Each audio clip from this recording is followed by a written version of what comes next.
This is the video where we go viral. Literally. We're talking sexually transmitted infections.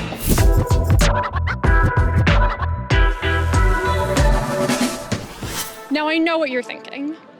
These women fuck. Don't you wish your girlfriend was hot like me? Don't you? And we do, at least once every fiscal quarter. But this isn't about us. This is about destigmatizing STIs. According to Planned Parenthood, there are 29 states in which abstinence must be stressed. Not just included, but stressed. Ah, yes, abstinence only. The sole part of the American syllabus that hasn't changed for 100 years. That and the pacer test. Our founding fathers wanted us to sprint across a gym, god damn it. And yet, an HHS-funded study found that abstinence-only programs do not affect the rates of pregnancies, HIV, or STIs among adolescents. That's right. Abstinence-only education doesn't stop people from having sex. The only thing that stops people from having sex is the fear that they will then get murdered by Michael Myers. Plus, only 22 states require that sex and/or HIV education in schools be medically, factually, or technically accurate. Don't have sex, because you will get pregnant and die.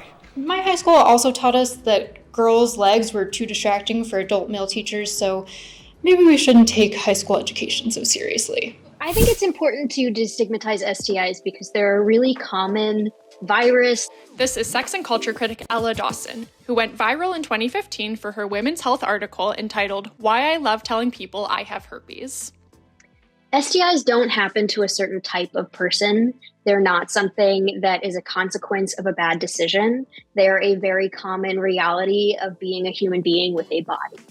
In fact, 50% of sexually active people will get at least one STI by age 25. The other 50% are nerds who spend most of their time making news comedy videos that only get 100 views. Did you get herpes by being hot?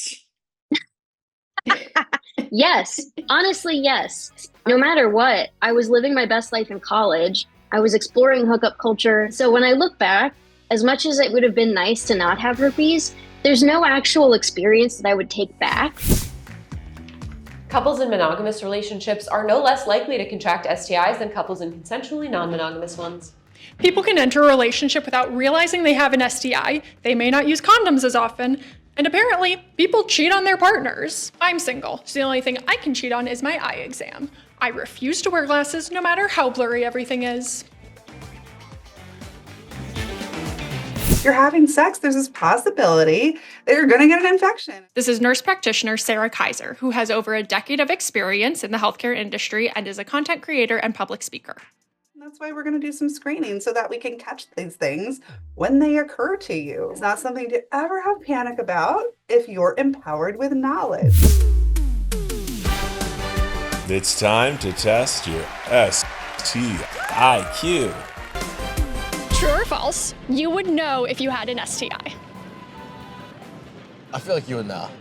Oof, that one is false. The most common symptom of an STI is no symptom at all. And some STIs, like HPV and herpes, can never show symptoms. You might want to go get tested. Okay. True or false? The number of people who have HSV 1 or 2 could be their own country in Eurovision. Yes. True? True. False. That's true. Worldwide, 80% of people have either HSV 1 or 2, and they would absolutely dominate on that stage. STIs are a punishment from God for being promiscuous. False. That one is false. God loves promiscuity. Have you seen pictures of ripped Jesus? He's hot. STIs can be contracted in a myriad of ways, so even if penetrative sex isn't your jam, and we love some good #outercourse, some STIs can be contracted from mouth to mouth or mouth to genital contact. When Princess Mia got her classic foot pop kiss, she may have also contracted HSV-1. Shut up! But that's okay. That's why it's important to have a conversation about STI results before you perform CPR on people. Don't do that. Of course, STIs aren't completely harmless, Gonorrhea is quickly becoming antibiotic resistant, which I get. I would also be resistant to my demise. That's why it's important to use barrier methods like condoms and get tested regularly. And if you do find out you have an STI, don't fret. All STIs are treatable, if not totally curable. And like noted English poet Lil Nas X said, "'Tis better to have loved and contracted a treatable illness than to never have loved at all."